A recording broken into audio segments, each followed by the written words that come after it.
Hello and welcome to Understanding. I'm Craig Biddle and I'm joined again today by Jackson and Maddox. And we're going to talk today about science. This is a project I'm working on, and so you're going to hear me sort of thinking out loud to some extent because I haven't got these ideas fully baked in my mind.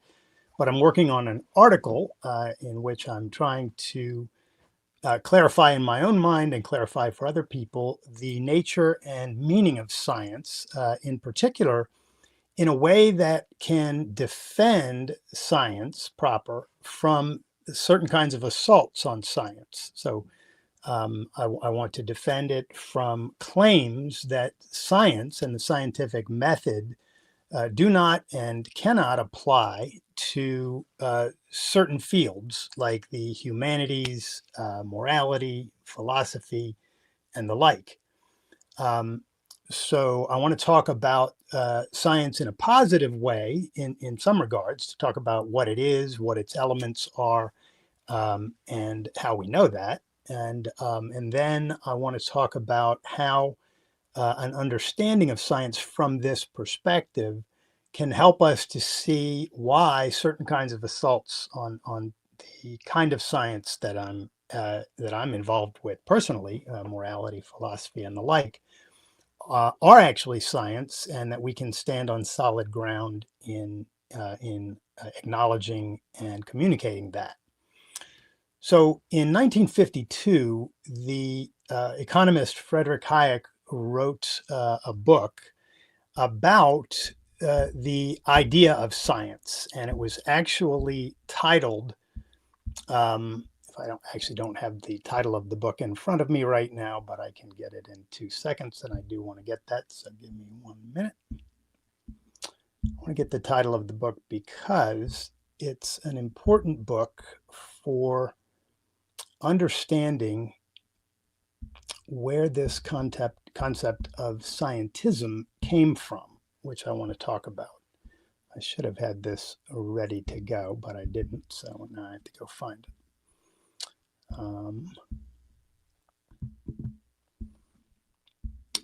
His book is titled The Counter-Revolution of Science, and it's subtitled Studies in the Abuse of Reason. And this is significant because what he was doing in this book is he was basically trying to defend. This was a noble pursuit on his part. He was trying to defend the sciences that are not the hard sciences, and including in particular, he was trying to defend. I've actually lost my view of the stream we're on, so give me a second. Maddox and Jackson, can you guys hear me? Yes. Yes. Okay, there we go. I found it now. Sorry about that. I should never go away from my screen and then try to come back, and I've got too many windows open. So what Hayek was trying to do in this book is talk about the actual nature of science and why it's wrong for people to try to use the methods of the hard sciences, such as mathematics and experimentation and the like, on the sciences to which those methods don't pertain.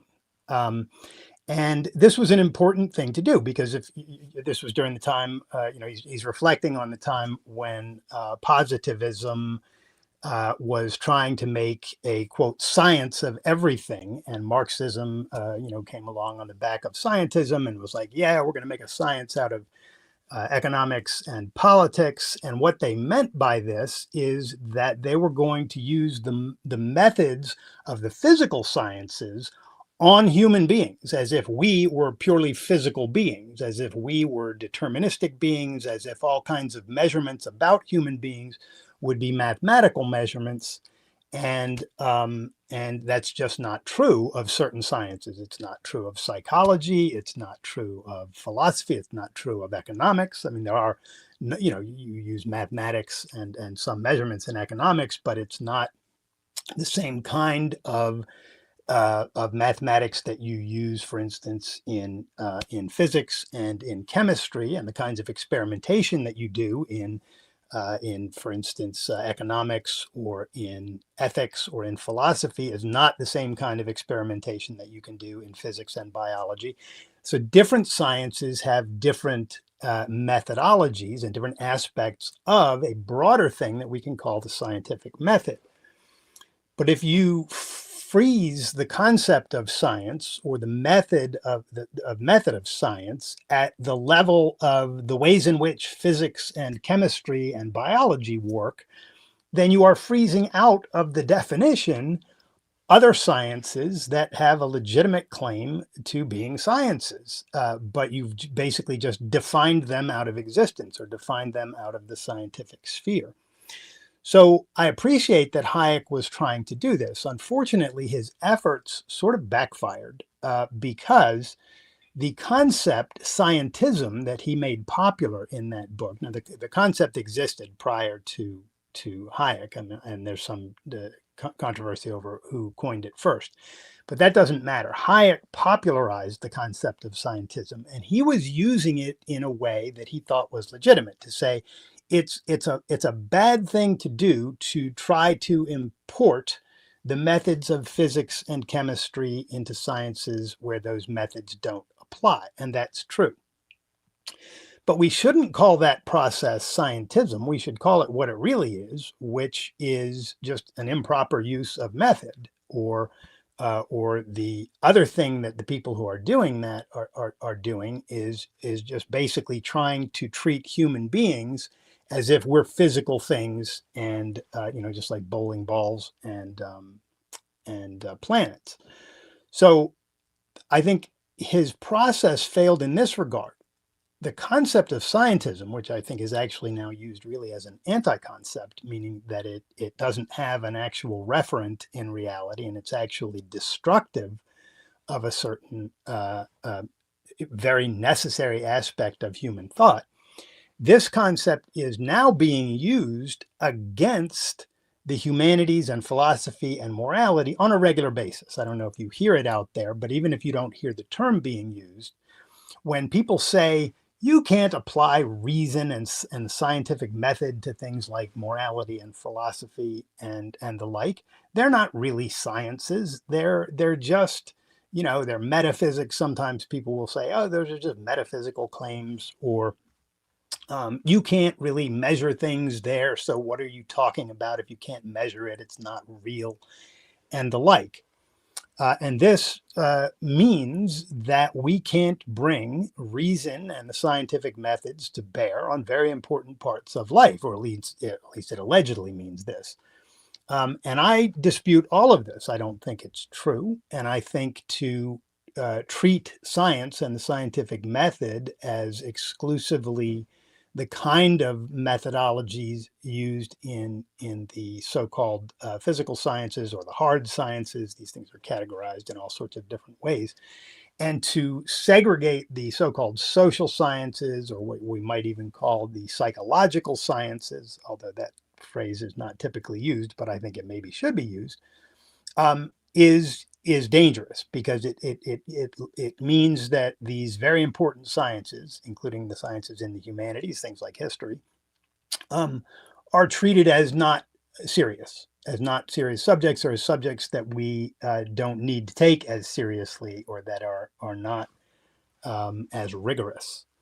So that said, I am working on an article about the nature of science, and I want to talk to you today about an aspect of this article, which is basically a mnemonic that I think the word science very conveniently lends itself to. And so I want to go through this with you. Now, I'm not going to share a written version of this today because I'm working on an article, and I don't want to put something out there in writing that's imprecise while I'm still working on it. So you'll have to wait for a printed version of this for a few weeks when I get this article done. But in the meantime, what we can do is I can walk through this mnemonic with you. And let me complain for just a moment about the fact that the word mnemonic begins with an M. And every time I think of it, I want to say mnemonic. That's just a cruel aspect of the English language, among several other cruel aspects. Um, but that's just an aside. So here's the way that I think of science in regard to a mnemonic, using science as the letters in science as the first letter in the various aspects of what science actually is. And bear with me through this. I think you'll find this interesting, and shortly you'll have an article that elaborates it all. So the first S in science, or the S in science, excuse me, is for sense perception or sensory evidence. Sense perception is the beginning of all knowledge. It's our only cognitive contact with reality. We see, we touch, we hear, we taste. It's our senses that are in contact with reality and that enable data to enter into our minds with which we can then work. And so the S in science, in my view, corresponds to the very beginning of science and the very beginning of all knowledge, which is sense data. At the perceptual level, we open our eyes, we hear things, we touch things, we experience the world through our senses. And then we are able to integrate that data into concepts, which we're going to get to when we get to see. But this is where all of that material that we work with in our minds it comes in, or where it initially comes in. And this is significant.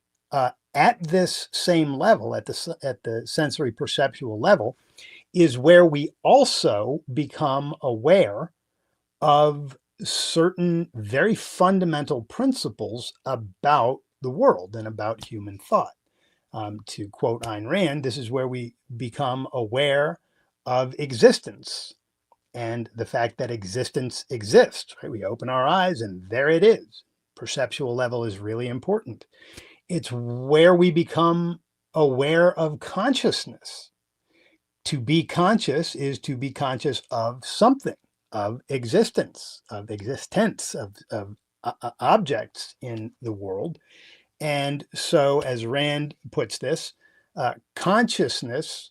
existence is identity. To be something is to be something specific. So we get the fundamental fact of identity comes with existence, because to be a thing, to think of a tree, to be a tree is to be something specific, right? It's to have certain qualities and not other qualities. That's why a tree is different from a boulder or a bird. So to exist is to have an identity. So we see at the perceptual level, we're starting out right away with the concept of identity as well as the concept of entity. And then, as Rand also puts the other side of the equation, consciousness is identification. To be conscious is to identify something, it is to be aware of a thing. And thus, that's the beginning of identification of the existence of an entity or anything that you are perceiving, or any entity that you're perceiving. So there's a lot going on at the perceptual level in terms of the groundwork for science. This is where our minds meet the world. It's where we are aware of the fundamental axioms of all philosophy and knowledge, and ultimately all science, and that is existence and identity and consciousness, and the fact that we use consciousness to identify things. Also at this level, and very much related to what we've already been talking about, are two fundamental laws. And now that we can't think of them as laws until we enter the realm of epistemology, but they're facts, and that is identity, which I've already mentioned, but also causality. Things are what they are. That's the law of identity. To exist is to have a nature, right? A tree has a certain kind of nature. It can grow and it can sprout leaves and it can eventually die, but it can't run around the neighborhood, right? So a tree, to be a thing, is to have a certain identity and to be able to act only in accordance with its identity. So we get at the perceptual level, at the axiomatic perceptual level, we get the fact of identity and causality.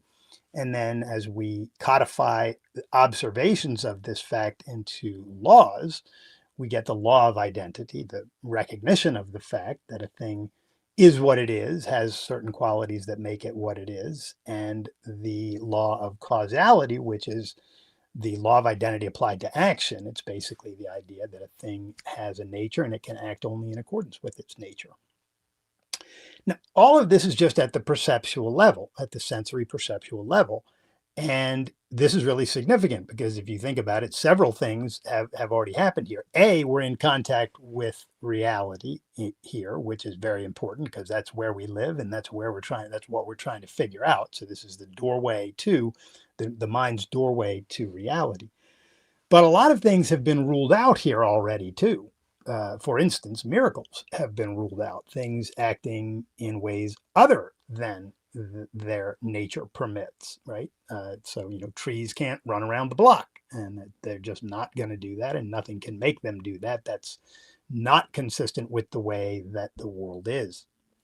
So the S in science is rich in this mnemonic because it pertains to, or it stands for in my thinking on this, it stands for sense perception or sensory evidence, which is this foundation for all thinking and definitely the foundation for science. Let's move on to the C, which is for conceptualization in the mnemonic that I'm working with. Now, conceptualization is the process of forming and using concepts to identify and classify our observations and discoveries. This is what we as human beings are able to do. We have this faculty of reason, and it enables us not only to perceive the world, which other animals can do, but to conceptualize what we are perceiving, to form concepts which are mental integrations based on similarities and differences among things. So, for instance, you see a dog, a cat, and a bench, and you observe that the dog and the cat are very different from the bench. There's something similar about them, right?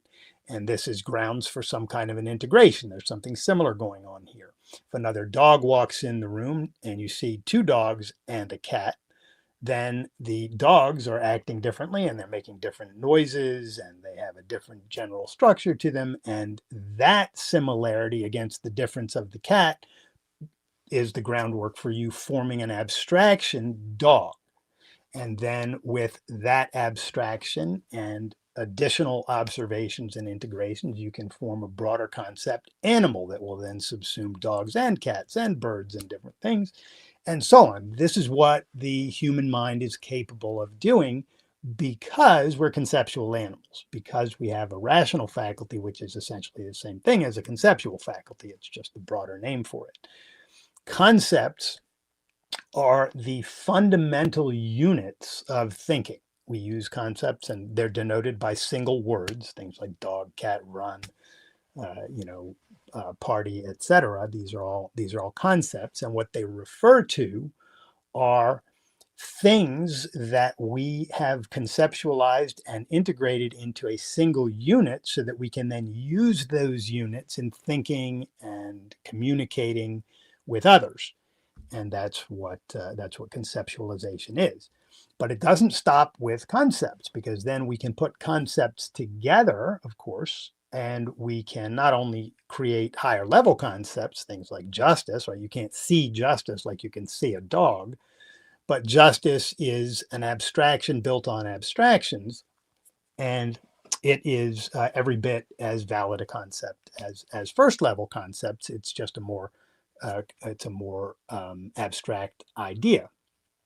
And the referent for it are instances of people being treated in accordance with the facts and what they deserve versus people being treated not in accordance with the facts and not as they deserve. So we see differences and similarities among things, and we group together the similar things, the instances where people are treated as they should be treated, and we form the concept justice, right? So that's how that works. Then with these concepts, we are able to form propositions, statements like, people should be treated justly. We are able to form generalizations. That's an instance of that as well. Or all dogs die, or perhaps all dogs bark, or whatever. These are generalizations about things, and then we can form principles, which are fundamental generalizations. Things like human life is the standard of moral value would be a fundamental generalization at the base of a whole science, ethics.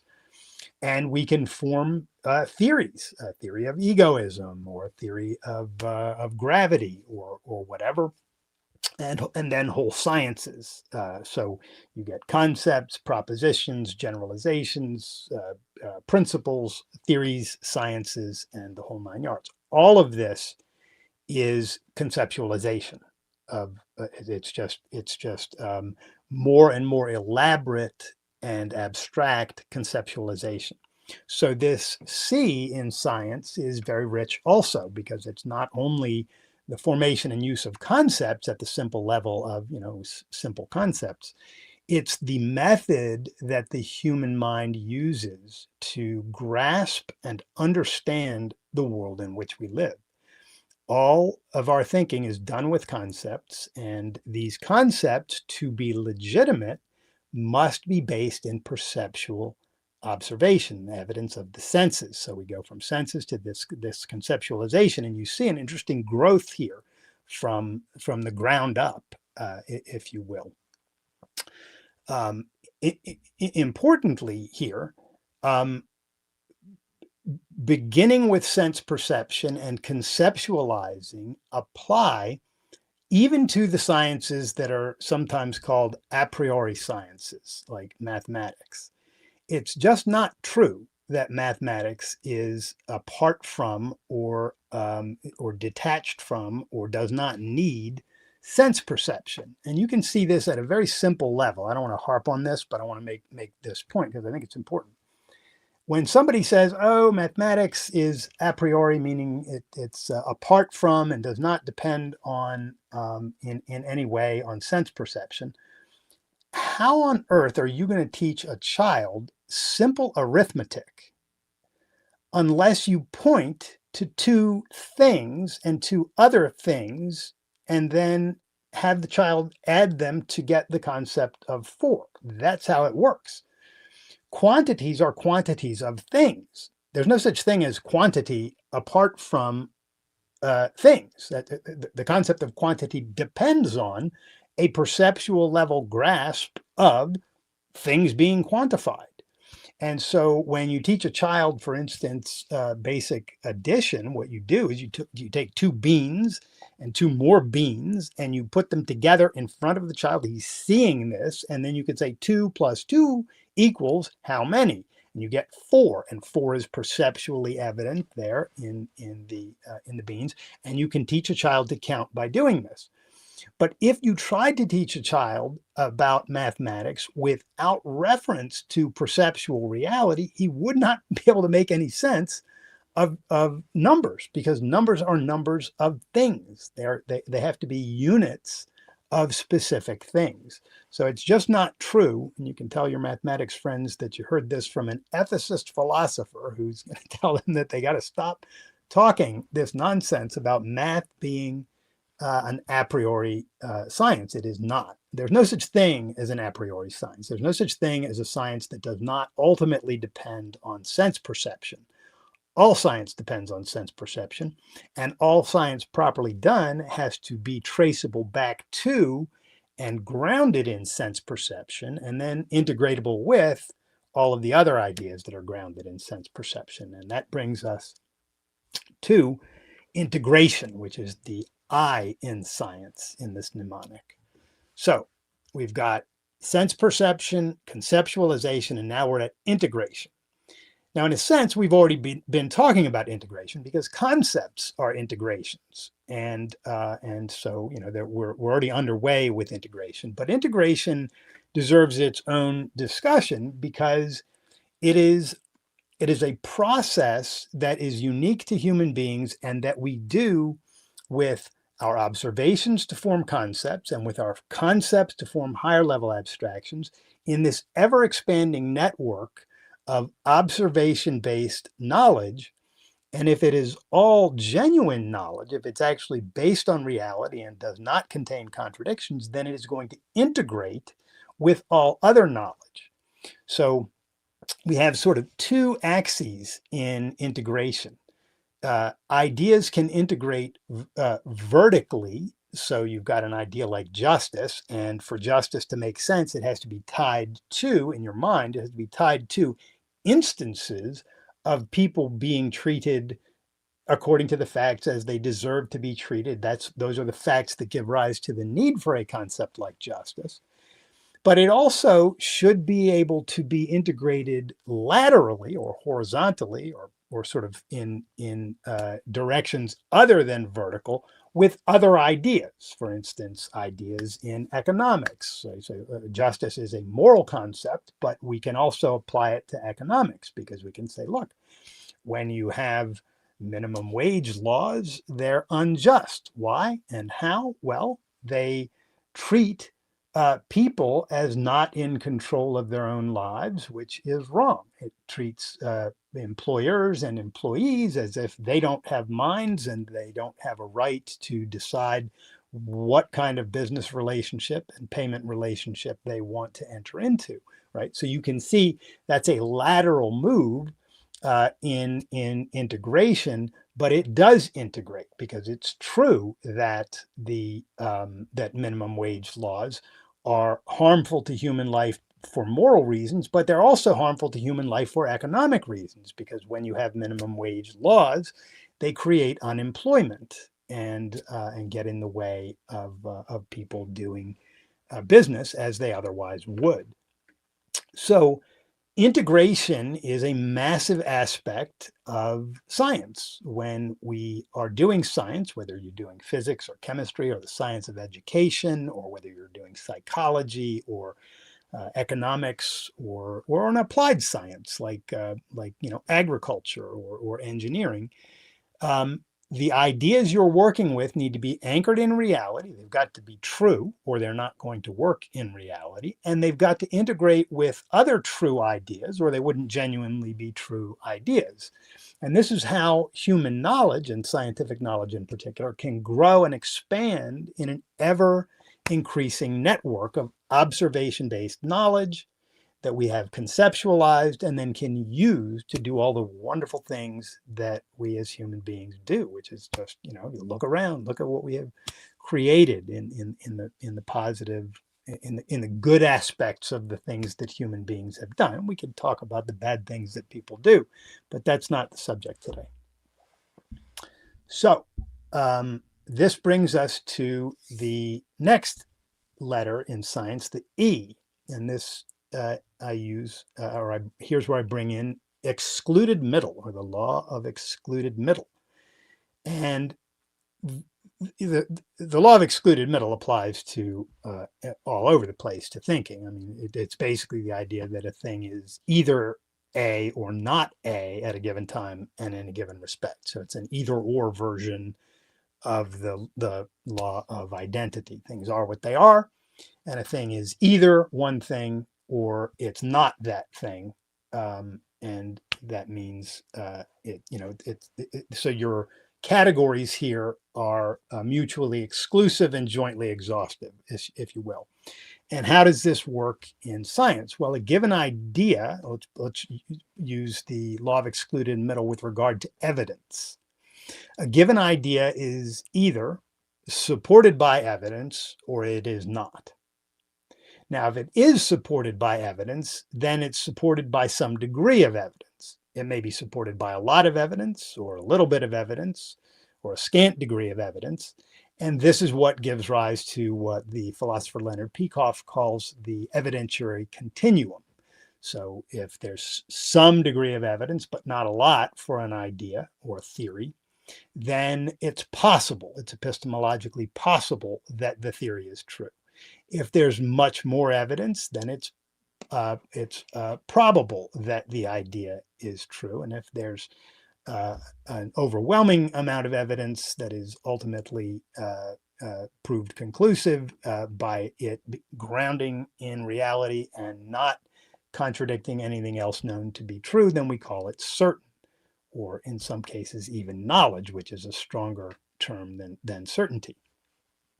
So excluded middle is an extremely important aspect of science because it's an extremely important aspect of thinking and principles.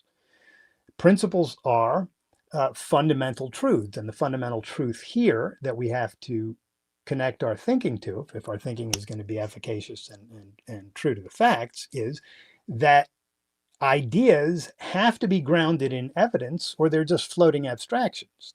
They just don't connect to reality. If ideas don't connect to reality, then they're not true and they aren't going to work in reality.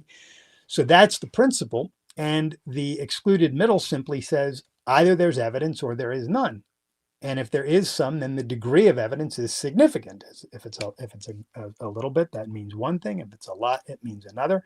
And if there's an overwhelming amount of evidence and nothing to contradict the idea, then that means something else scientifically. So you can see how the law of excluded middle is central to science. It also helps us to keep arbitrary ideas out of our thinking. An arbitrary idea is an idea for which no evidence is provided whatsoever.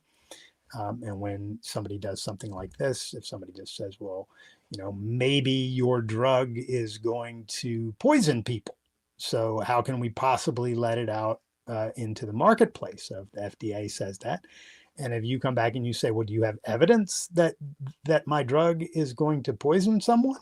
Is there any evidence to support that assertion? And the FDA agent comes back and says, no, I'm just operating on what's called the precautionary principle, which is the idea that I can imagine the possibility of evidence, and therefore, or I can imagine the possibility of it, causing people problems or poisoning people, and therefore, that possibility is real. No, it is not. Imagination is not evidence.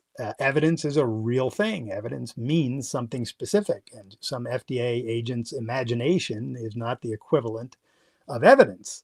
So it's very important that we understand, A, that evidence is a thing. That's why sensory perception and the ability to reduce our ideas to sensory perception is scientifically important. But it's also very important to understand that there's an either or about that. There's either evidence or there is not. And if there's none, then the ideas put forward, as allegedly true or possibly true or maybe true in the absence of any evidence to support them are arbitrary, which means they should be thrown out completely. Now, it's worth noting here, there's a difference between epistemological possibility, which means there's some degree of evidence for something, and metaphysical possibility, which means that the thing in question has the metaphysical capacity to do something.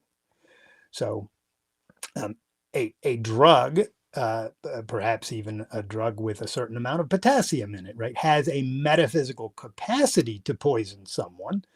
But this particular drug, under these particular circumstances, if there's no evidence that the quantities used and the particular mixtures used and whatnot are going to cause poison, then it's not epistemologically possible. So metaphysical possibility and epistemological possibility are significantly different things. It's metaphysically possible for me to commit a murder, but it is not epistemologically possible that I committed the murder that was committed, not long ago today in Iran. I'm not there. It's not possible for me to be there, and so on and so forth. So, and it's metaphysically possible for me to do that, but it's not epistemologically possible because there's no evidence, and because the fact that I I can, put forth evidence that contradicts that claim also is significant. But even if I couldn't do that, it's just an arbitrary assertion. So the idea of excluded middle helps us in those areas as well. Now we get to non-contradiction, which is the N in science. So to recap here, we've got sense perception, conceptualization, integration, excluded middle, and now we're at non-contradiction, which is the law of non-contradiction. That's what I'm talking about here. And that's the law of identity in negative form to be used as a tool for thinking. And that is the idea that a thing cannot be both A and non-A at the same time and in the same respect. Contradictions cannot exist in reality, in nature. Why? Because things are what they are. A thing is what it is. It can't also be not what it is. A thing is what it is and can act only in accordance with its nature. Otherwise, it would be a thing that acts as it can't act. So contradictions can't exist in nature, in the world, so we don't want them in our thinking. And if they do exist in our thinking, then there's an error in there somewhere. We need to check our premises. It could be that one of the ideas that we've accepted is false. It could be more than one of them is false. But if we've got a contradiction in our thinking, if you're thinking, for instance, that to go biblical on us, if you think a woman turned into a pillar of salt or a snake spoke, you have a contradiction in your thinking. Likewise, if you think a homeopathic drug, which means a drug that does not have any actual chemical efficacy in it, cured cancer, then you have a contradiction, because a thing that cannot have an effect cannot have an effect, right? So in science and in thinking in general, the law of non-contradiction is an extremely important principle. Let's move on to the C in science. This is the second C. And here, the mnemonic brings in the concept of contextualization. Contextualization. All conceptual knowledge is contextual, which means essentially two things. Knowledge is formed or developed in a context of other knowledge, right?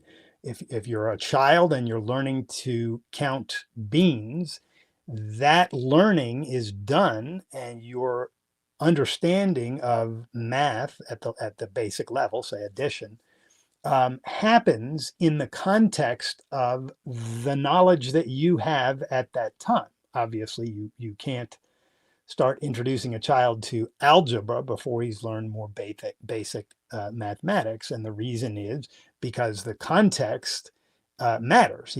There's a context of knowledge that he has at any given time, and that dictates what he can learn next. And this is where Ayn Rand talks about a hierarchy of knowledge. And hierarchy is part of the context. There's the vertical axis and the horizontal axis, again, when we're talking about context. So knowledge being contextual means that it's formed within a context. And it also means it has to be applied within a context. So when you learn something, you say a principle, the principle of honesty is, you should never fake reality. And how do we learn that? Well, we learn it by observing instances where you try to pretend that facts are other than they are, versus instances where you acknowledge that facts are exactly what they are. And you learn over time inductively, oh, pretending that facts are other than they are disconnects your mind from reality, and therefore puts you at odds with reality, because you cannot function well in reality when your mind doesn't know reality.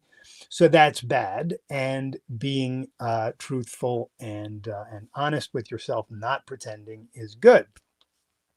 Then somebody comes along and says, well, what if what if a Nazi comes to your door and says, do you have a Jew in your attic? And you say, oh, well, should I, quote, pretend that there's no Jew up there, or should I tell him tell him the truth, or what should I do here? Well, moral principles are formed in a context, in the context of our knowledge, and they're to be applied in a context. And the context in which moral principles are to be applied is the purpose, or includes the purpose of moral principles, which is to enable human beings to live and thrive as human beings. So when someone is trying to destroy human life gratuitously or evilly, in this case, as a Nazi is, lying to the Nazi is not pretending that facts are other than they are. It's actually doing the opposite. It's acknowledging all of the relevant facts and omitting none of the relevant facts. So you're acknowledging that the Jewish person in your attic has a right to his or her life. You're acknowledging that the Nazi is evil and has no right to take anyone's life. And you are not pretending anything. Your lying to the Nazi is not an act of pretense. It's an act of acknowledgement. It's the opposite. And who is doing the pretending? It's the Nazi doing the pretending, right?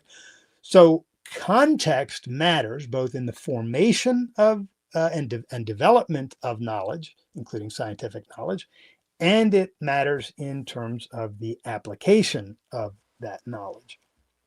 I mean, this is true also in things like physics. Take physics. An engineer is building a bridge, and he needs the tensile strength of a particular member of the bridge to be a certain strength. Well, the context here makes a big difference, because there are certain tensile strengths that are absolutely insufficient for the given bridge. And there are certain tensile strengths that would be absolutely overkill for a given bridge. And so what you want to do is say, what's the context? What are the actual requirements of this particular bridge in this particular context? And then that's where you bring in the correct scientific measurement of or allocation of a tensile strength for that purpose. So it's every science relies on this kind of contextualization. So to apply knowledge, I'll say it two ways. To try to form knowledge without respect to context, or while denying earlier knowledge that you would need in order to do it. Like if you were trying to teach a child, algebra before he's learned basic arithmetic, that would be a complete violation of the hierarchy of knowledge. And so that's wrong. Then to try to apply a principle without respect to the context is to drop context, right? That's a fallacy called context dropping, and that's wrong too. So just to put some negatives on the positive principle here, that context is important. If you try to form ideas without respect to context, or if you try to apply ideas without respect to context, you are committing logical errors. And then the last E in science, or the E in science, actually we have two, right? So is explanation. Explanation. A successful scientific process gives rise ultimately to some kind of an explanation of some aspect of reality. Now, it might pertain to physical reality, it might be physics, it might be chemical, it might be biological, it might be economic, it might be moral, it might be philosophical. All of these things are sciences in the sense that they rely on and proceed from these principles that we're talking about here. That's what makes them science. And the fact that some of these sciences involve measurement of a certain kind, say mathematics in the case of physics, or in the case of for instance, ethics, we have a different kind of measurement. We have teleological measurement. And actually, I'm going to save this point. I want to finish talking about explanation. I was about to get off on a point that's actually very important. So I'm going to park that, and we're going to come back to the difference between mathematical measurement and teleological measurement. and why it matters that we see different kinds of measurements and we grant the fact that there are different kinds of measurements for different sciences. I'll just finish with a few words on explanation though before I get to that. If we do science correctly in any given field, and we put our minds to trying to figure out some aspect of this sphere, and we integrate and conceptualize and exclude the middle and don't commit contradictions and so on, and we take all of the context into account, we arrive at truths. We arrive at an understanding of some aspect of reality that we can then use. And that could be the formation of the correct formation of the concept of justice. In the case of ethics, it could be an understanding of the nature of individual rights in the at the base of politics. It could be an understanding of thermodynamics in physics. It doesn't matter what the science is. All sciences depend on sense perception, conceptualization, integration, and the things that we have been talking about. And when we do them correctly, we can explain the world in which we live.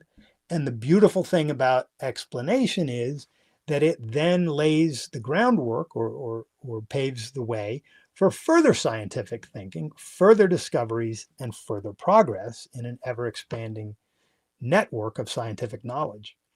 And this is obviously not just hypothetical. Look around. This is how science works. Scientists look at the world, they conceptualize, they integrate, they in some cases test, they measure, they do these different things. They come up with these ideas, they figure out which ones are true, they throw the ones that aren't true by the wayside, and they build on the truths that they've discovered. And it's a beautiful, beautiful thing. So I want to say one last thing before we go to questions, and that has to do with measurement, because this is one of the big, and this is the reason Hayek, one of the reasons Hayek wrote his book that I mentioned.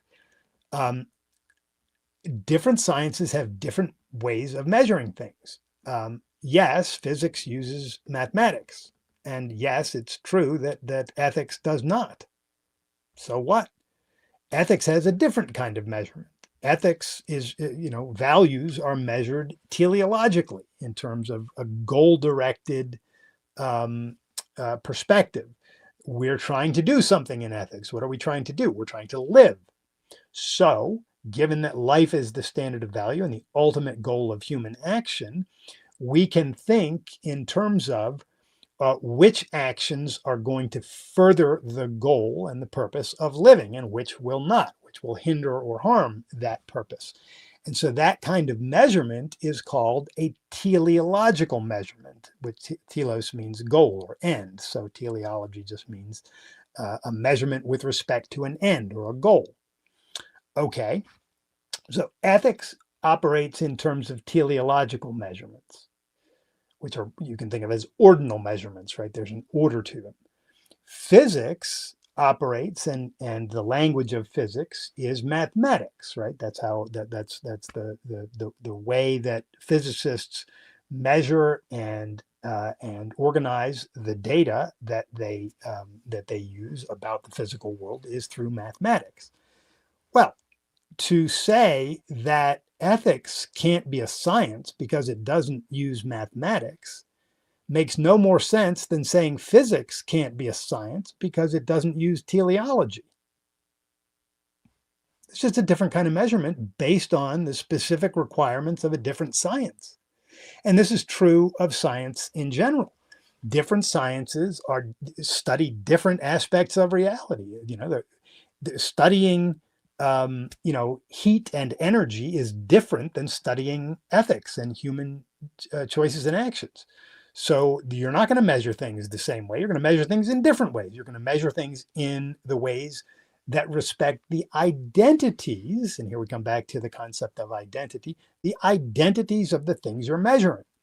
So you can't, or you can, but it's a fallacy to freeze the abstraction of science at the level of mathematical and experimentation type scientific processes is to commit the fallacy of definition by non-essentials. It's not true that all science has to be mathematical, any more than it's all true that all science has to be teleological. So the project I'm working on here with this mnemonic is to try to clarify, in my mind and hopefully in others' minds, a way to conceptualize science as such in its broadest sense so that we can understand it more clearly, use its principles more effectively, and defend the sciences that are real and important from these assaults to, to the effect of, oh, that's scientism when you bring when you try to bring measurement or other scientific elements into something like ethics or philosophy, you're committing scientism, and that's bad. No, it isn't bad, and it shouldn't be smeared under the term scientism. It should be treated like every other science, and that is, it should be granted. Each science should be granted what it is, what it studies, and what that context requires in terms of measurement.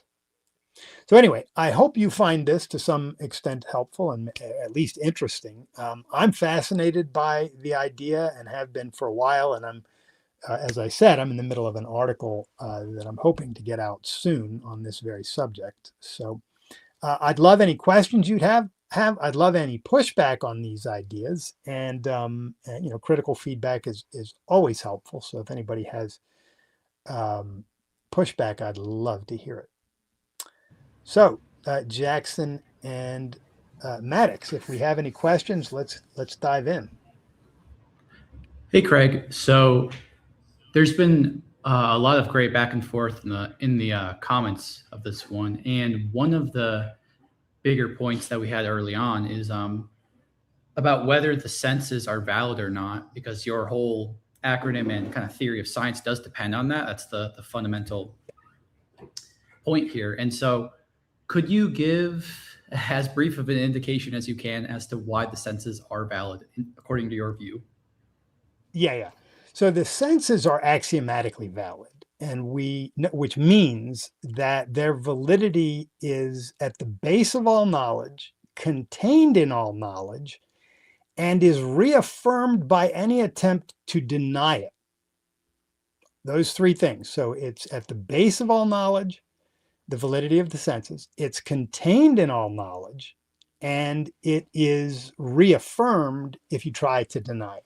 So at the base of all knowledge, a baby comes out of his mother's womb, he doesn't know anything. He's a blank slate, not in the sense that he doesn't have a nature. He does have a nature. He's a rational being with no knowledge yet. That's his nature. He's got a rational faculty that has not begun yet to integrate data through his senses and then conceptualize that data.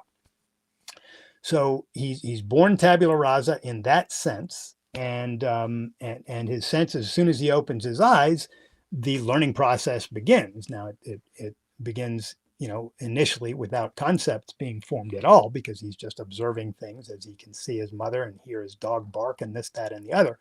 But over time, that stuff gets integrated. So this is what it means that that sensory perception is at the base of all knowledge. That it is contained in all knowledge. Every time you use a concept, if the concept is tied to reality, it means that you can trace it back to reality in some way. I mentioned this in regard to justice, but you can do it. You can take any kind of a concept. I mentioned tensile strength in engineering. Well, that's a very high level abstraction, but what we mean by it, I could take a rubber band. Here, I'll do it. I take a rubber band and I can demonstrate what I mean by tensile strength, right? I start to pull and I pull and pull and pull, and eventually it snaps. And then we can measure that. And the reason we can measure it, and the reason we can even form the concept of tensile strength, is because there's a perceptual level understanding of what it means. And this is what an engineer uses when he's thinking about tensile strength on a bridge. He's like, yeah, if the thing won't hold a certain amount of pressure pulling on it, then it's going to break. And breaking is something that's at the perceptual level. He knows that that's going to happen. So it's sensory evidence, sense perception is axiomatic because it's at the base of all knowledge, it's contained in all knowledge. And now we'll get to the idea that you have to use it in order to deny it. So let's say someone says to me, Craig, the senses are invalid. And I say nothing. We'll just go this way. I say nothing. And he says, did you hear me? I said, the senses are invalid. And I just keep looking at him. And then he says, are you not listening to me? Or what are we doing here? And I say, nothing. And he gets frustrated. And I eventually say, well, so you're relying on, and you want me to hear you, which is me using my senses. And now you're angry because I'm not hearing you. And the thing you're trying to tell me is that my hearing doesn't work. You see the contradiction here, right? Or you can take it another way. He could say, the senses are invalid. And I say, I'm so glad you agree with me that the senses are valid. And he says, I didn't say that the senses were valid. I said they were invalid. And I say, well, I'm delighted that you agree with me. Now we can talk about other things we might agree on, like reason more broadly being valid. And he says, you're totally not hearing me. I said to you, the senses are valid. And you see, he's relying right there on my senses working in order for him to get this through. Let's say he's not talking to me. Let's say he wants to write an article about the senses being invalid. Okay, what's he going to do to write the article? Is he going to find his computer or his writing pad? How's he going to find the computer or the writing pad? If he starts writing, how's he going to know whether ink is coming out of the pen or the pixels are capturing the number, the letters he's typing? What's he going to do when the article's written and he wants to send it to me? Is he going to use his tactile senses to either send an email using his fingers, feeling the keyboard? Is he going to rely on me being able to read the page with my with my eyes? You get the idea. I could go on and on and on, because everything we do all day, every day, presupposes, depends on, and relies on the validity of the senses. There is no possible way, logically, to challenge the validity of the senses without accepting the validity of the senses. And this is what is called reaffirmation through denial. So it's a very good question. And look, the state of modern philosophy is so bad in so many ways because there's a skepticism today. And I unfortunately, I even see it in people like Alex O'Connor, who I think is very bright and has a lot of good aspects to his thinking. But there's this glee in just challenging everything as if everything is doubtable. And it's not true that everything is doubtable. Doubt has a legitimate form and an illegitimate form. Doubt that is based on evidence makes sense. Doubt that is not based on evidence is like the precautionary principle I mentioned when I was talking about the need for evidence. It's just saying, oh, maybe you're wrong, or maybe that thing's going to cause problems for which I have no evidence, right?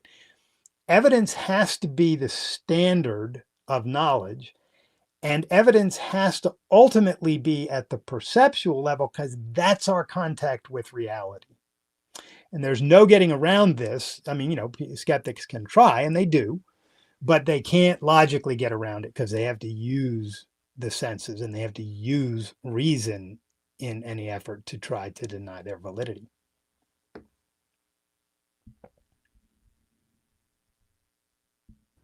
Awesome. Thank you for that, Craig. So Sure. we have a caller. Kirk is back, and right. I will let him on the stage. Kirk, you're on the stage. Can you unmute Testing yourself? my mic. Is it working? I can hear you. Craig, can you hear Kirk?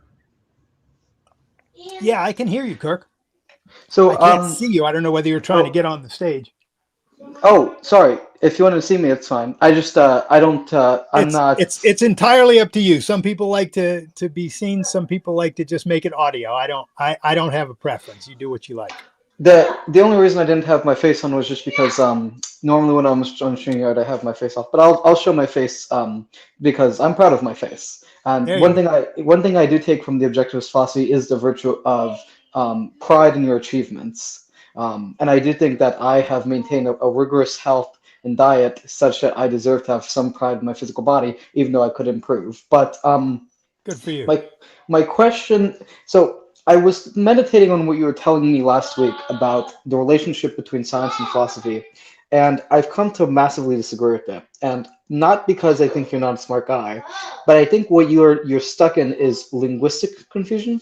So the way I view science is this, and I don't think you're necessarily wrong in the sense that like you're making an honest error.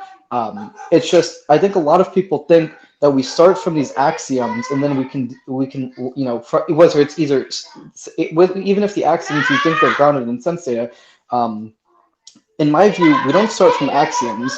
What we have is culturally contingent norms of reasoning and culturally contingent ways of speaking about things. And I don't think there is such a thing as like an ontological truth. I think there's multiple ways to conceptualize things. In my view, the neuroscience that we have, the best neuroscience we have, makes direct realism untenable because we can see neural correlates of consciousness. We can see in the cerebral system, in the sensory system Hey, that. Kirk, I want to interrupt you a little bit here because I think you're losing me in what you're trying to say. I can't follow you. So what I'd like you to do is if you think I'm wrong about something, specify the thing I said that you think is wrong.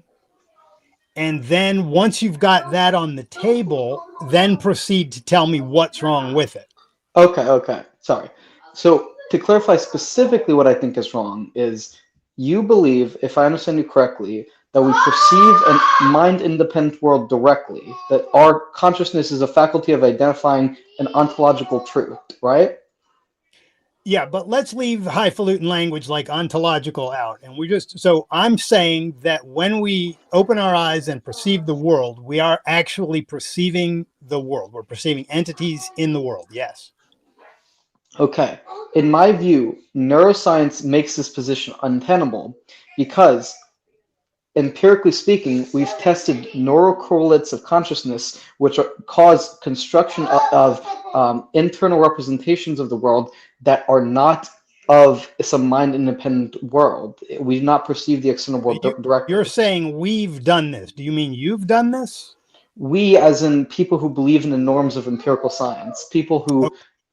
Do you think that the people who allegedly did this, do you think that they were able to see the computers they were working on and the subjects they worked with?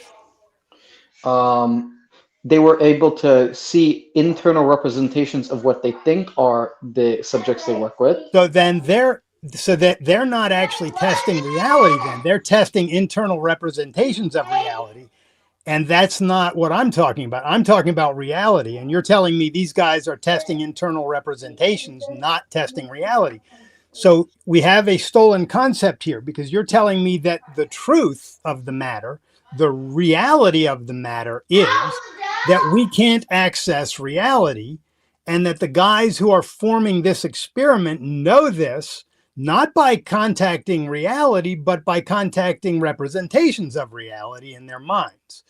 So that is a complete stolen concept. They're using the concept of true or real, and you are using the concept of true or real while denying the possibility of the true and the real, or denying the possibility that we can know the true or the real. So you can't tell me I'm wrong because you would thereby be asserting a truth. And you're telling me we can't know the truth through our senses. So there's no if there's no access to reality, then there's no access to reality. Well, so the disagreement I have is I'm not making a claim that it is some metaphysical truth. I'm not claiming it is some absolute truth, I should say. I won't use metaphysical or ontological if you don't like using So more I'm not technical wrong. language. You're telling Uh, me that my position is not wrong, or it is wrong. it's not wrong in the sense of wrong in some ontological sense. I'm saying it's wrong in the sense that it violates the deontological norms which we sort of implicitly agree to, in the sense that we All right, stay away from the highfalutin language because I'm not sure you know what you're meaning by that, because deontological didn't make any sense there. And I definitely don't think that everyone listening is going to know those terms. So I don't want you to use multisyllabic scientific or philosophic terms unless you're going to define them as you use them. Speak in plain English. okay. Uh, I believe the way to arrive at, okay, we ought talk about truth not as correspondence to reality, but as something like something we culturally agree to based on the norms of science. Do you think that the reason that if I step in front of a speeding truck that I go splat on its bumper is because we have a norm whereby we agree to that? So there is a certain sense in which there are physical laws which would exist independent of minds, but any access to those physical laws is contingent on our cultural understanding. Uh, so it is contingent on our cultural understanding, in your view, that stepping in front of a speeding truck will cause me to go splat. The concept truck, splat, the word splat, every word you're using is culturally contingent. Do you think that the reason that the truck will make me go splat has something to do with cultural contingency? Um, if you're saying the physical correlation that we perceive of going splat, of the noise splat, and someone who's in front of a truck, uh, that's a correlation based off of physical causality. If the cultural contingency changes, is that physical causality going to change such that perhaps I could step in front of the speeding truck and when it hits me, I would turn into a butterfly instead of going splat? No. Why? Um, If cultural contingency is the determining factor, then why can't cultural contingency just make things be whatever culture says? so cultural contingency is not. It's not that the cultural contingency is about our understanding. There's a certain level in which we can conceptualize there being a What mind is it independent. we're understanding? If we're understanding something, what then it's got to be a thing. What is the thing we're understanding? Is it something in reality, or is it just in our mind? Well, it's whether something is in reality or is in the mind is a conceptual linguistic confusion, right? You can use language to mean something like the type of things that we experience in All right, our. then back to the truck. Are you telling me it's only in my mind that the speeding truck can make me go splat? It's not in the mind. No. So listen, I want you to spend some more time thinking about this before you call back, because I don't think you actually, I'm pretty sure you don't believe what you're saying in the sense that you would act in accordance with it. I think it's one thing to believe it because because you've got a mental game going that I think you've learned from philosophy professors or perhaps some online philosophers who like to play these games with whether reality exists and we can know it or not. But I don't think that you live your life in accordance with the way that you're telling me you think things are. I think that you know damn well that you can perceive the truck, that the truck is real, that you know it's real because you perceive it, and this is why you don't step in front of it. Now you might want to tell me that you don't think that stuff, but I don't believe you Well, if you say that, and it's okay. I'm not we don't need to have a back and forth on that. But I don't think you actually believe this, and I don't want to play word games beyond a certain point. I'm happy to play them for a few minutes to demonstrate the problem with them, but I'm not going to do them for any longer today. You think about this and do some reading on it. I'll tell you, you might want to read, if you haven't already, the first chapter or two of Leonard Peikoff's book, The Philosophy of Ayn Rand. I think you might find that interesting. And if that book can't talk you out of the loop you've got going here, I definitely can't help you. But if you read that and you still disagree with it and can articulate very precisely why, I'd be happy to hear that. Well, I have to be clear, I have read that. I have read not all of it. I have read the first several chapters of Opar. Okay. To be clear, so the disagreement that I have is this. The belief, as I understand it, within the objectivist philosophy that you subscribe to, is that we perceive a mind-independent world. And what I'm arguing is that modern neuroscience has taught us that we do not perceive a mind-independent world because all empirical evidence we have of neurocorrelates of consciousness and unconscious drives show that we construct a mental internal representation of the world that is not veridical. Yeah. So here's what's going on there. And I'll say this and then we'll move on to another caller. This is a whole series of stolen concepts being used by you and by the so-called scientists who allegedly have proven the thing that you're saying that they've proven.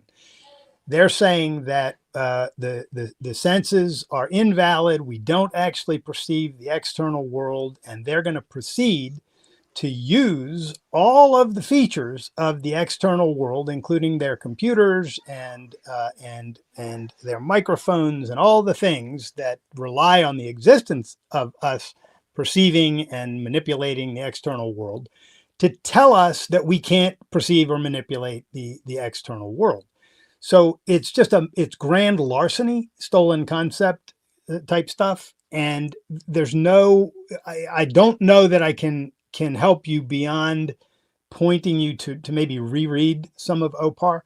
I don't want to spend any more time on this because I think it's too clear that the reaffirmation through denial is happening here, and also that concepts are being torn away from the facts that give rise to them, which is the fallacy of concept stealing. So anyway, I wish you best in thinking about this, and let me know how it goes. Do stay out of the way of speeding trucks, though. In the meantime, please.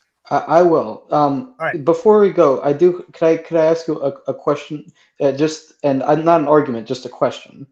Yeah. If it's too technical, though, I'm gonna Okay. decline to answer it unless I think it's interesting. Go ahead. So the question is,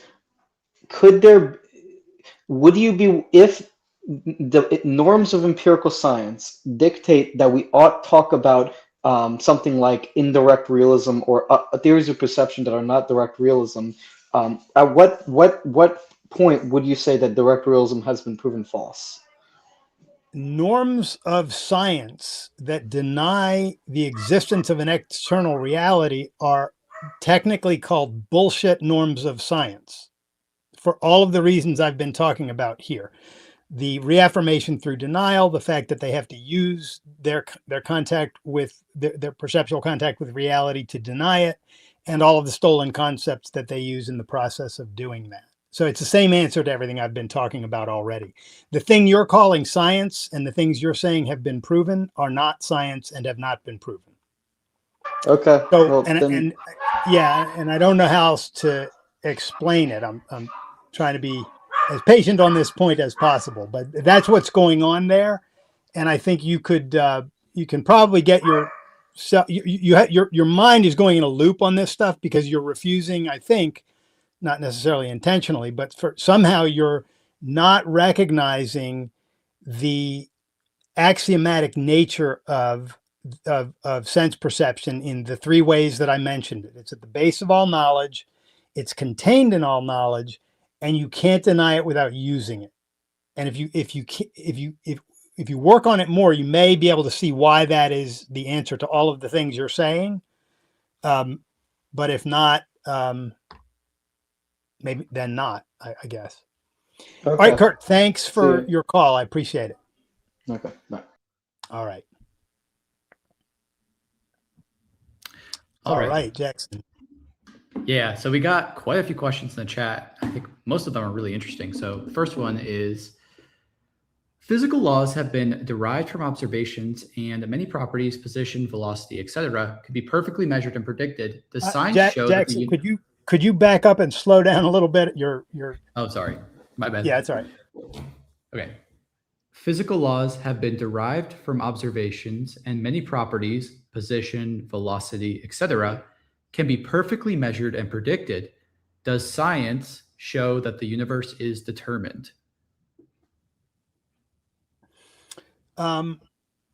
Science doesn't and can't show that the universe is determined in the sense of everything in the universe being determined, because science actually depends on free will.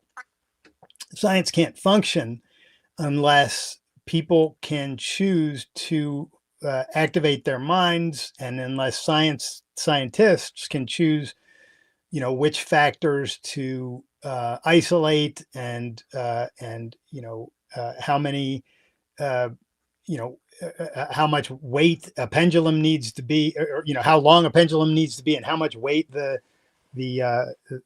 weight at the end of the pendulum needs to weigh, and all of those kinds of things. When you're talking about physical sciences, those are all choices made by the activation of a mind set to a purpose.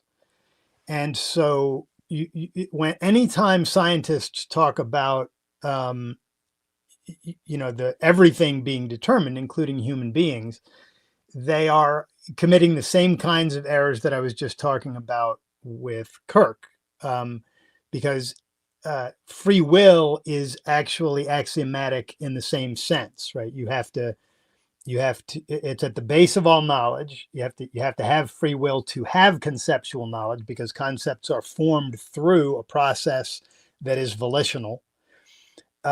You have to, all conceptual knowledge contains the seeds of volition, because that's how it came to be. And in order to argue against volition, someone has to activate his mind and decide how he's going to place how he's going to structure his argument, and how he's going to try to counter the arguments against it, and so on. So just on the side of human beings, we can't say that the whole universe is determined in the same sense that physical matter is. Now, as far as I think we know as human beings, and I don't know a lot about the other sciences. I know a lot about ethics and philosophy. I know almost nothing about physics, chemistry, and some of the other sciences. Part of what I'm trying to say today is that does not make me or any other philosopher or ethicist any less qualified to talk about what science is. Some people might come along and go, who's this ethicist to talk about what science is? You have to be a physicist to talk about science. No, you don't. No more than you have to be an ethicist to talk about science. Anyone can talk about science. What you have to do to talk about science coherently is you have to point out facts and back your claims with evidence and rational logical argumentation. So back to your question, as far as I can tell, human beings are the only beings that have this thing we call free will. We just don't know, to my knowledge, of any other.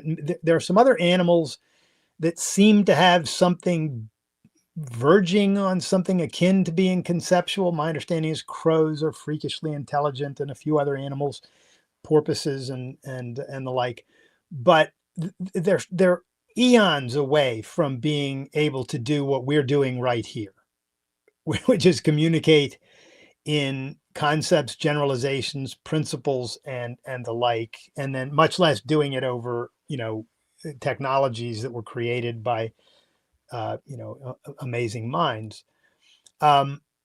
So we're weird in this beautiful way, and the rest of the universe seems to be essentially, and certainly if you move away from from intelligent animals. The rest of the universe seems to be determined, meaning that the entities act as they must, and there's no alternative to the way that they act. Now, I do think it's important to grasp that the law of causality does not mean that every event that happens is caused by prior events, because that's one of the reasons why people think the whole universe, including human beings, is determined. I've said this a few times on this show, but I'll say it again. The correct formulation of the law of causality is that an entity acts and can only act in accordance with its identity, with its nature. And actions are actions of entities. And so when an entity acts, whether it's a rock rolling down a hill because of the nature of the rock and the nature of gravity and the friction of the hill and all of the factors involved, or whether it's a human being making a choice, the thing is acting in accordance with its nature. And if you formulate the law of causality that way, it becomes an actual universal law, which is what it's purported to be anyway. People talk about the law of causality as it's a universal law. It applies to everything. Yes, it does, which means that you can't formulate it in a way that excludes certain things, such as human beings, right? So I think that's a really important point to bear in mind when you're thinking about the universe and whether it's determined. I think the vast majority of things in the universe, as far as we can tell, are determined. And then there's all sorts of funky stuff going on, I'm told, at the quantum level, which is way above my pay grade. I don't understand that stuff. It just sounds crazy to me, some of it. But also the people who talk about it don't agree with each other, and they have completely different interpretations of what they're allegedly, detecting there. So I don't think anybody really knows much about it, at least not in any definitive way about how it is that the particles are acting in these weird ways that they see them acting. But perhaps there's something there. I mean, we can't rule out the possibility that other things in the universe will act in causally fascinating ways. We human beings certainly do. Volition is a wild capacity. It just comes with the nature, it's a natural capacity. We have it, we do it, we make choices. But relative to everything else in the universe, it's, as far as we can tell, it's just a wild capacity. And it may be that certain things at the quantum level have some really fascinating capacity like that. What I would say is whatever it is, it's still going to be things acting in accordance with their natures. That I think we can say. And that is what we can say is universally true. Not that the universe is determined. I think we can universally say the universe is a causal environment. And what that means is whatever exists is going to act in accordance with its nature. So I think you could universally say that. Does that help at all? Or I don't know who asked that question, but it's a good question. Yeah, I think it was good. They asked a follow-up question way earlier, and it is it possible for science to disprove free will? No. Free will is axiomatic. That would be like science disproving the law of identity or the law of causality, because free will is really an instance of the law of causality. It's just human beings acting in accordance with their natures. The faculty of reason, which we clearly have, or we couldn't have all the things that are the fruits of reason, and we couldn't be having this conversation and understanding each other if we didn't have reason. So this faculty that we clearly have comes with a capacity that we clearly have. And we can see that through introspection. And that is that you can activate your mind, you can exert mental effort, you can focus your mind. As Rand puts it, the choice to think is a choice to focus your mind or not to do so, or to focus it fully or less than fully. You can think of it that way.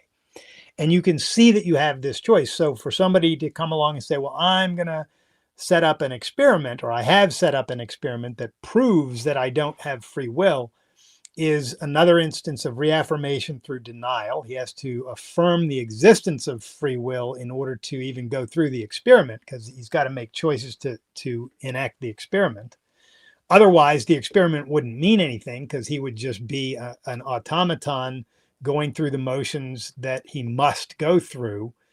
And the outcome would be no more a scientific proof than a dog barking would be a scientific proof. It would just be something that was caused. Scientific proofs depend on and presuppose human choice. So yeah, that can't happen. And I determinists are very unhappy with this kind of explanation because they cannot get away from their model of causality, which is that everything that happens is caused by something that happened before it. But that's just a false understanding of causation. Actions are actions of entities, and interactions are interactions of entities.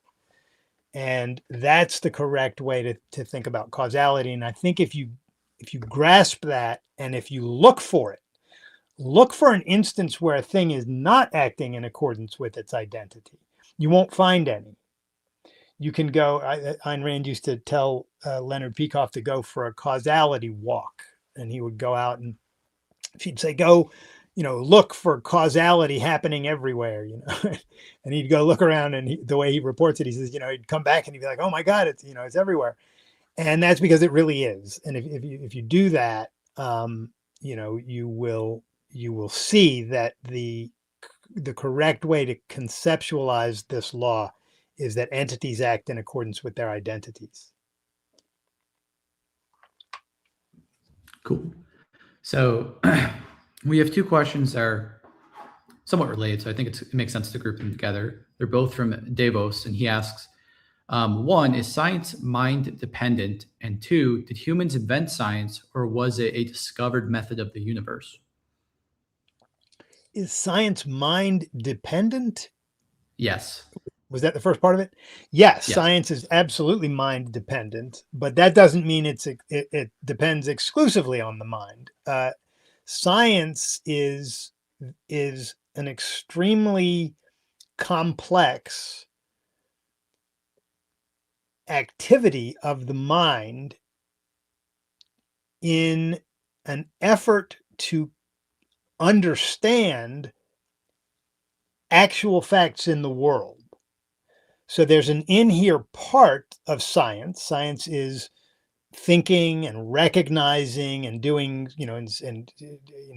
planning experiments. All of that goes on in the mind. There's a mind element. So science does depend on the mind, but it's not exclusively the mind. There has to be things about which we're thinking and entities that we are observing and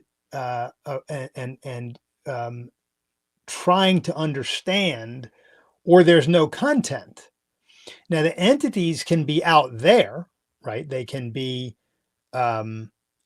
cliffs and bridges and pendulums and apples and planets, or the things can be in here, and psychology and philosophy and principles of ethics. Now, some of these things have an out there part and an in here part. Ethics is case in point. We don't just make up ethics in our mind without observing the world. That's how Kant thought you get ethics. He said explicitly that you should not derive ethics, or it's absurd to try to derive ethics from experience or from observing facts in the world. That's absolutely not true. But so we have to observe facts because we have to understand the nature of human beings and what happens when we act this way and what happens when we act that way. That's the data that we use to form principles and codify them into a moral code. But once you have the moral code, the code is very much a psychological thing. It's contained in your mind. It's exercised in your mind. It's a matter of mental activity primarily there. So I said earlier in this that people break the sciences down into natural sciences, sometimes called the hard sciences, and then they'll talk about the social sciences, which include things like economics and so-called sociology, which I'm not convinced is a science at all. I think it's a bogus science. But I think another category that's not used, I think, would be helpful, and that would be psychological sciences, because psychology isn't a social science. It's an individual science. It's a science about the mind. When you're dealing, if you're a psychologist and you're dealing with a person, you're not dealing with necessarily his social problems. He might have some social problems, but they might not be the core of it. It's like ethics is not primarily about other people. Ethics is primarily about your mind and how to live. And then other people are a significant part of ethics. And I think the same is true of psychology. Psychology is a science that's about your mind and your emotions and how they interact, and how you can use your mind to affect better emotions for yourself over time. So it's primarily about the individual, and I think it's wrong to call it a social science. So I think we should have, I think there should be the physical sciences, the psychological sciences, and the social sciences. And then the sciences that they sometimes call the formal sciences, math and logic, for instance, I don't think that's a good term for those either, because that implies, and people claim, that those sciences do not depend at all on perceptual reality, that they're formal only, meaning that they're just done in the mind, they're a priori. And that's just not true. You can't even do deductive logic without first having some content to think about. If you're going to say Socrates is a man, or all men are mortal, Socrates is a man, therefore Socrates is mortal. Where did you get the concept of man or all or Socrates or mortal? Like, these come from perception. You've got to get them there. Now, Socrates is a proper name, so not a concept, but the rest of those are concepts. And so, yeah, anyway, I would prefer, and I'm not picking up arms to try to get people to reclassify sciences this way, but I think it would make more sense to classify sciences in terms of physical, psychological, and social.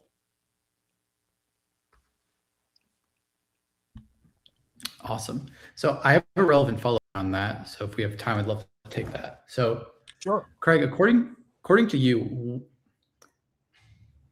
what would make something not a science? So you mentioned in your last answering the last question that you don't think that sociology, you were doubtful that sociology could be considered a science. And I'm wondering, how are you making that kind of decision? And a corollary question to that is, like, what would differentiate the sciences from the humanities, let's say? So yeah. Yeah, really good question. I think a science is a systematic study of some aspect of reality to try to understand that aspect for human purposes. I think that would be something close to and I define it something like that in this article that I'm working on. And I think the humanities fall into that category for the most part. History is definitely, in my view, a science. There's sensory perception. You're observing you're observing reports about what has happened. You can't be there to see what has happened in the past because it's gone. But what you're observing, the data of history, is the reports and the data, whatever data we have, that claims or purports to lay out something that actually happened. And then you're using conceptualization. You're saying, how do we conceptualize this? Looking for things like causes and similarities and differences among things. You take, what are the similarities among the Soviet Union and Nazi Germany and fascist Italy, as against Canada and the United States and the Netherlands, right? So you're looking at actual things that happened, or at least the best reports you can get on them. You're conceptualizing them. You're trying to integrate. So you're doing all of the things that I've been talking about today. You're excluding the middle, you're trying to avoid contradictions, you're contextualizing everything, and you're trying to explain things. This is why I think we need this kind of conceptualization of science, because I think history absolutely is a science. And I think it's wrong to say that it's not. Now, you don't do experiments in history. Rather, history uses all of the past as its database for the thinking and the integrating that we're going to do. So it's basically it's like the laboratory is the past for this particular science. And then if we go to literature, go ahead. Let me clarify a point. So would you say that experimentation as such is not essential to science? I do not think experimentation is essential to all sciences. It is definitely essential to certain sciences. It's essential to physics. It's essential to chemistry. It's useful in certain what I would call psychological sciences. So, for instance, I think it's useful in psychology. I don't think people should be doing the kinds of experiments that have been done in the past, like the Milgram experiments and things like that. But that doesn't mean that you can't get volunteers to come in and,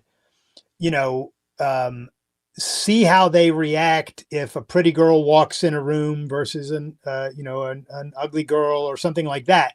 You can do experiments that are perfect, that are not cruel. And in psychology, or the marshmallow experiment is an experiment in psychology. You take kids, you put two marshmallows in, a marshmallow in front of them, the experiment. So, but these kinds of experiments are not essential to psychology, whereas they are essential to physics. So yeah, I would say experimentation is a necessary aspect of certain sciences, but it would freeze the abstraction of science to say that it has to be in all sciences. And again, as I said, you could no more say you have to have experimentation or it can't be a science than you could say you have to have math or it can't be a science, because I could just say, no, you have to have teleology or it can't be a science. And then physics is out. Physicists are no longer scientists, right? Nobody would like that. And there's a reason they wouldn't like it. It doesn't make any sense.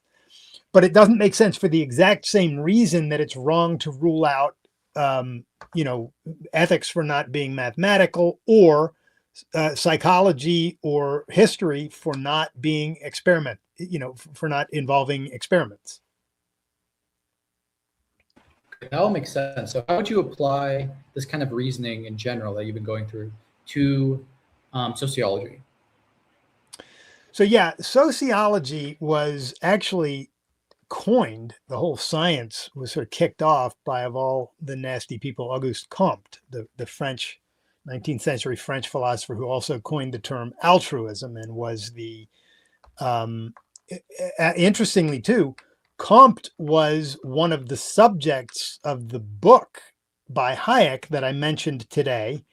Hayek was responding to the positivists, which Comte was one of the founders of positivism, because he and the other positivists wanted to treat human beings as just physical beings without minds. They're materialists, and Comte wanted to create what he called a religion of humanity. And the whole idea was to get rid of things like introspection, which he held as bullshit because there's no mind to introspect on, and to get rid of the concept of liberty, because that implied that people have to act on their own judgment when judgment shouldn't even be a thing. And so he wanted to create a science on the order of the physical sciences to apply to human beings. So we're to be now treated as beings that do not have minds, do not have consciousness, do not need any of the things that minds or consciousness would need, and therefore can just be forced to act in certain ways. And this is one of the influences that gave rise to Marx. by the way. Comte wrote right before Marx, and Marx was definitely influenced by the positivists.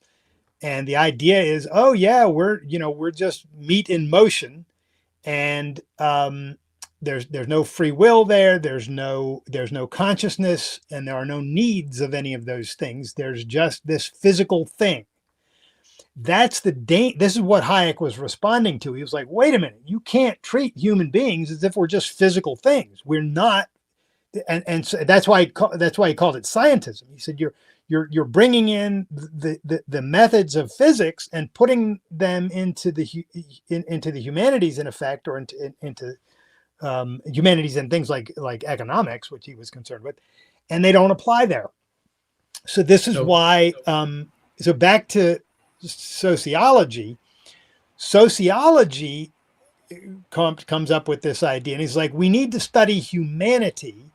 And the reason we need to do that is because humanity is the real thing. The individuals aren't real, because individualism implies a mind and consciousness and a need for care of those things and recognition of those things. And he was like, we don't need any of that. This is just a bunch of physical things. And what we're concerned with is how they interact with other physical things out there. And what we need is this science that's going to study societies, or the social arrangement of things. But we don't need a science to study societies or the social arrangements of things. To the extent that we do need it, we already have it. It's called history. History looks at how societies operated, what ideas caused what political contexts caused what. That's history. We already have that. We don't need to be looking at cultures and saying, oh, how does this society work? How does that society work? What we need to do is study individuals and realize, what is the nature of this thing called man? And we learn that by studying individuals. I'm not saying you can't apply and extrapolate from the nature of individuals to say, oh, given, for instance, given that human beings as individuals have a faculty of reason and a volitional faculty, and they're biological beings that need to act on their judgment in order to thrive, now we can talk about things we need to do socially, like have a principle of individual rights that says people can't use force against this animal, because otherwise he can't live like the kind of animal he is. So we can apply principles that we learn about individuals to social settings, but there's nothing to be gained from studying the social setting itself, because what are we looking for? So you see crime, you go, oh, look, crime is happening in this neighborhood. Okay, why? It's not, the society itself isn't causing the crime. Certain ideas are leading people to commit crime, and those ideas are adopted by individuals at an individual level, or certain ideas are causing the police department to ignore certain neighborhoods because they don't want to get called racist because they go into a neighborhood and arrest, some people who happen to be black, or the like. So ideas driving individual actions are always the thing that matters. And I think the study of, quote, society as such, so this alleged science called sociology, I just don't think it's real. I think it's a bullshit science.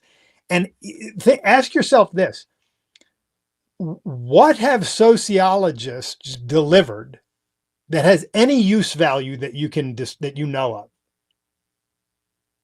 If you're like me, you're going to come up with a big blank. And if you go looking for it, you're probably going to find there's nothing out there. There's no there. This science does not help us do anything. Whereas psychology has delivered all sorts of goods, as you know, right? It's still in its infancy, but it's delivering goods. We have principles about individuals' minds and how they work. And all of the other sciences that we've been talking about today, they deliver the goods. Sociology is just people get a degree in it, and I don't know what they do. Who pays them to do what? It's a weird thing. So look, if somebody wants to push back and tell me oh no, you're misunderstanding what sociology is. Here's the nature of the science. Here's its purpose. Here are the principles, and here are the goods that come from it. I'd be all ears, but I don't think there's any there. Yeah, I've never looked into sociology, so I have no idea. But to kind of like put a pin on this, so I'm sensing two big issues with sociology and like kind of some, I don't know if they're principles per se, but like two big reasons we can kind of take from this conversation. So one, sociology misunderstands the nature of a human being, and they're applying these these methodologies and these kind of ideas from the physical sciences, and they're just moving that, completely copying and pasting that onto human beings. So that's from the get-go. If you're starting that, it's going to cause a lot of issues. And the second thing that picked up on from this conversation is incorrect philosophic premises, in particular that there's this collectivist root that's just baked into the entire science of like viewing societies, but neglecting the individual causes of why, whatever certain groups have done certain things throughout history, or not even history, but today, right? So those seem to be the two major issues why you wouldn't classify sociology as a science. So improper view of human nature, improper philosophic premises, in particular, a collectivist premise. Yeah, and also very interestingly, and I think importantly, no purpose. Sciences are properly defined by their purpose. Why do we need a given science? We need physics because we want to understand the physical world.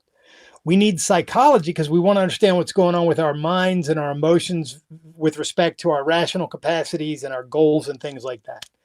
We need, we need economics because we're trying to figure out, there are two things you can do with economics. You can try to figure out how markets work so you can use that knowledge to defend free markets. But if we lived in a fully free society, what would economists do? Because they wouldn't really need to put much time into defending freedom. So what would they do? The whole science would be focused on forecasting, on business forecasting. And economists would be very, could make a lot of money, because if you can forecast what's going to happen in the marketplace, you can make a shit ton of money, right? So it's an important science, but the main reason so that's the purpose of the science, right? Is to understand the production and trade in a specialized society so that you can project how things are going to go and make money, or help businessmen make money. So every science has a purpose if it's a legitimate science. And we get to sociology, and why do we need this science? What's the purpose? Like I can at least think of, in principle, there being a value in studying like group psychological dynamics. So like how do various groups, or like, I don't know, some aspects of how certain groups are structured shape how ideas are spread, or how they affect individual choices. I could see there being maybe something there to like, just to see if there's any like emergent phenomenon from various groups. I could see something there, but you can't deny that there are individuals. Yeah. And to the extent that there is something there, I think we have two sciences that already deal with it for us. If you combine philosophy and psychology, you've already got it. Philosophy studies the ideas people accept as true and how they manifest in their actions. And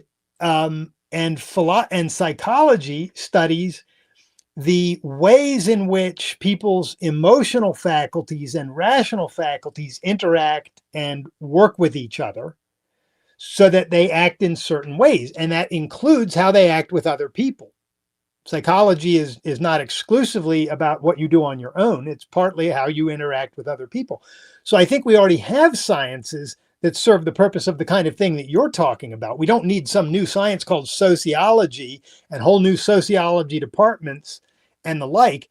And again, I think this is why I don't even know anybody who's a sociologist. I think I've met a few people who say they're sociologists, but they don't do sociology. They do something like, social work or psychology or something like that.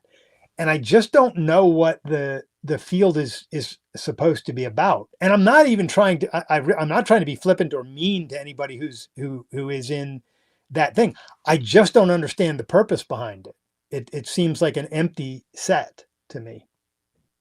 Yeah, likewise. I've never had an interest to look into it. All right, that's all good, Craig. Thank you for that. That answers my question perfectly. Yep, good question. All right. We've got, I'll go for 8 minutes. We've got, and we'll call it a 2-hour one. Any other questions or people on the line who want to chime in? We have one more question from the chat from earlier, and it's from Lights473, and he or she asks, what is the demarcation between science and philosophy? So good question. Science is a particular kind of philosophy, so it comes under the banner of philosophy. It's just the most fundamental philosophy because philosophy. I'm saying philosophy. I mean science. Philosophy is the most fundamental science, and it comes under the banner science, and it is the most fundamental of the sciences because it deals with the most fundamental questions. And as I said, sciences are defined by their purpose. The purpose of philosophy is to help us understand a few certain spheres of human concern. One of them is metaphysics, and that is the fundamental nature of reality, the fundamental nature of existence. Is it stable, and does it operate by laws such as identity and causality, or is it fluid and a flux such that anything can happen? Miracles can happen. An eggplant can turn into a jet at any moment. So metaphysics is a branch of philosophy, a fundamental branch of this fundamental science that studies the general nature, the fundamental general nature of existence as such. And so it's not a very complex area because it consists essentially of acknowledging that existence exists, acknowledging that consciousness exists, acknowledging that things are what they are, and acknowledging that things act in accordance with their identities. I mean, it's pretty much related. It's pretty much that. Then epistemology, the other fundamental branch of philosophy, studies the nature and acquisition of knowledge and how we validate it. How do we gain knowledge, and how do we check it for accuracy and legitimacy? And that involves things like logic and concept formation and induction and all of the ways in which we use our minds to try to acquire knowledge. And that's knowledge of anything, not just scientific knowledge, but knowledge as such. And then there's ethics, which is the centerpiece of it, which studies the nature of the good and the nature of values and how we should and should not act. And some of these ethics gets broken down into meta ethics and normative ethics and applied ethics sometimes, but in general, it's about what is good and bad, right and wrong, and how should and shouldn't we act. Then you've got politics, which is based on these earlier branches. How should people live together in a society? What are the principles of social engagement and that enable human beings to live together, given the kinds of beings they are? And then there's aesthetics or art, and that studies, what is art, what is its purpose in human life, and how can we judge and evaluate it. And so philosophy is this very, very fundamental sphere of concern about the nature of the world and our place in it, and how we should and shouldn't act, and what's most important to us socially and aesthetically. So it gets to dictate to some extent to other sciences like physics and chemistry or biology or even applied sciences, agriculture and engineering. It gets to dictate certain things to them. The world is a certain way. The law of identity and causality hold. If somebody comes along and says, well, I've discovered that they don't hold, philosophers get to veto that and go, no, you haven't discovered that. Or if somebody, like it happened earlier on the call today, somebody said, scientists have proven that the senses are not valid. Philosophers get to say, no, they haven't. They haven't because they can't. the validity of the senses is axiomatic, and you will have to use and rely on it in any attempt to deny it. So this is the nature of the fundamentality of ethics, or not ethics, of philosophy. So yeah, science is a very, very broad term that captures any systematic study of any given sphere of human concern, and there are lots of them. There's physics and chemistry and psychology and biology and et cetera, et cetera. And then there are the applied sciences, which there's many, many more. And then undergirding all of those is an understanding of how we gain knowledge. And that's the epistemological element of philosophy. And that's really, really crucial to all sciences, because if they're not operating on the proper means of gaining knowledge, then they're not going to be able to gain knowledge of whatever it is they're trying to gain knowledge about. And metaphysics is really important too, because if they're claiming to have knowledge that contradicts the way that the world actually is, then their claim to knowledge is wrong in that way. So that's sort of a primer on the relationship of philosophy to science. It's what we call the most fundamental science, and it definitely is a science, but some people will deny that, which is part of what I'm trying to help clarify.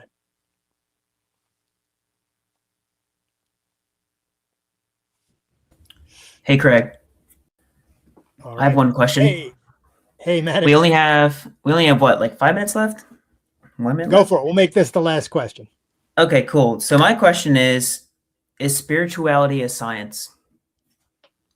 Is spirituality a science? I think it is. I think it is. There is a purpose. So let's go with, are there principles and is there a purpose? And are the principles reality based? I think it is. Now, it hasn't been recognized as, I'll get to the points in a minute, but I want to say a minute why it hasn't been recognized as a science. Spirituality has improperly been regarded for eons as wedded to religion, which is definitely not scientific. But it shouldn't be wedded to religion. Religion has no right to the concept of spirituality, because they deny all of the things that make true spirituality possible, such as the independence of the individual and the efficacy of his mind, and the fact that he's a living being who will die if he doesn't act in certain ways, and that death means death. You don't get to go through. So all the things and that we have psychological needs and all of that.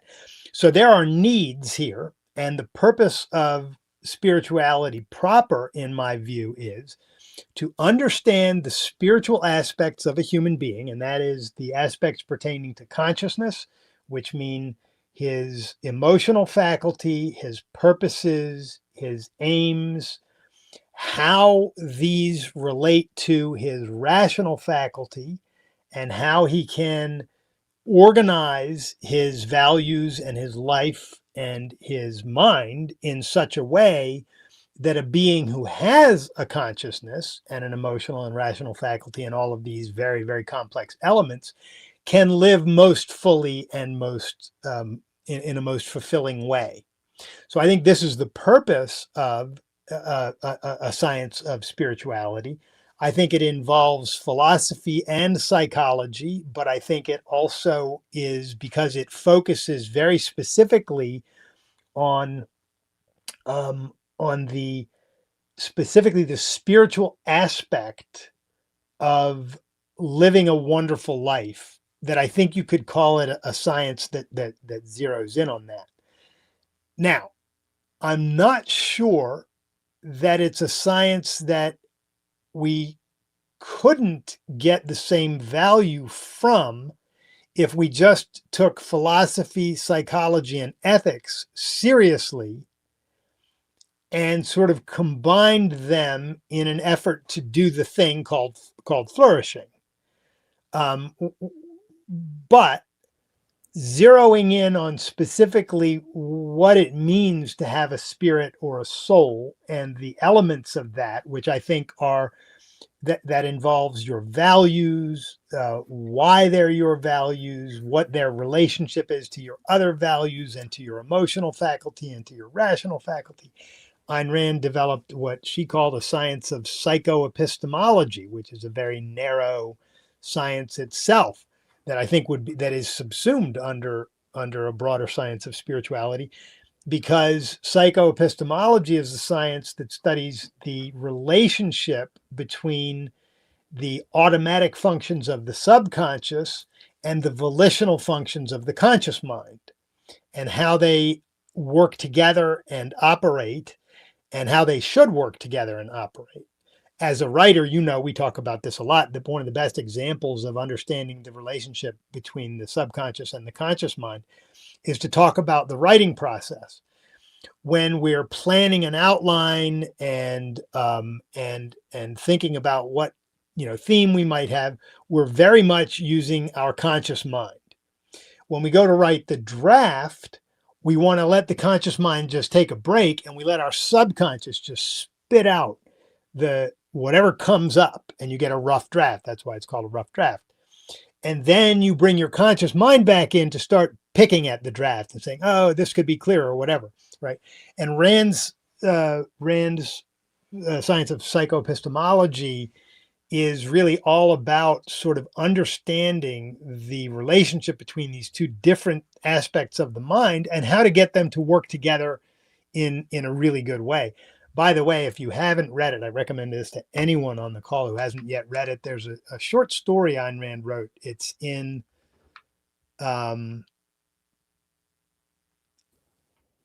Philosophy Who Needs It, I think.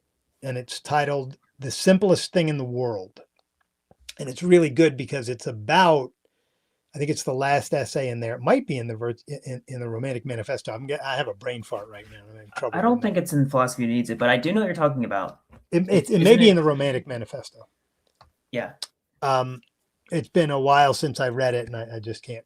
My mind doesn't keep track of all things like that. But anyway, find it and read it, because it's about a writer trying to deal with psychoepistemological issues, and it's very interesting to see, because the guy's name is Henry Dorn, and the thing he's wrestling with in this short story is something that we as spiritual beings and as social beings do wrestle with sometimes, and it's just beautiful. Anyway, I bring that to your attention, Maddox, in particular, if you haven't read it, because I know you're focusing on spirituality. But anyway, back to your question. I do think I think it's a science, and I'd be curious to hear. I know you're giving a talk on spirituality this summer. It'd be interesting to hear your thoughts on this after you've really done all the heavy lifting in preparation for this talk, because I think it is. We've got. I'll finish with this. We have facts about the nature of the spirit and the mind and the soul and all of that. We have principles about how they can and should operate, how these different elements can and should operate for optimal performance and enjoyment in life. Yeah. And then there's that purpose. So you have facts, principles, and purpose. And I believe that they come together to denote a science. Yeah. I'll have to put some more thought to it. Another thought that came to my mind when you were describing how you could just take philosophy, psychology, and ethics and then apply them and create, spirituality. It almost sounds like spirituality is a technology of sorts. It's an application of the scientific discoveries from these other fields. And that's another thing that could be for another live stream. I know we're short in time here, but I'd be curious to hear your thoughts about what technology is and how it relates to science. Yeah, we could have a whole nother discussion about that, but I'm glad you asked the question, because I never have asked myself the question before, is spirituality a science? But I actually think it is, and I think it's been hiding as a science because it's been so connected to religion. And if you break it away from religion and treat it as a factual need of human beings that's complex. For something to be a science, it has to deal with a complex subject. But what's more complex than your spirit, soul, mind, and emotional faculty? I mean, that's a humdinger of complexity. So, yeah, we'll have to talk more about this again. I like the idea. And my preliminary answer is yes, I think it's a science. Cool. Thank you, Craig. Well, thank you. All right, guys and gals, thanks. This was fun. I hope you enjoyed thinking through this with me. Again, my thoughts on science in this way with this mnemonic are a work in progress. I don't claim to have all the answers on this. I'm fascinated by it. I think there's a real need to have a better understanding of what science is so that it doesn't freeze out of the idea of science and out of the methodologies of science, things that clearly are sciences and that need to be seen in that proper light. So I'm going to continue this work, and I'll have an article hopefully in a few weeks that anyone interested can read. And that's it for today, for today's episode of Understanding. I hope you guys will join me next Thursday. I'm not sure what we're going to talk about then, but we'll announce it toward the middle of next week. And in the meantime, keep using your minds and loving your lives. Take care.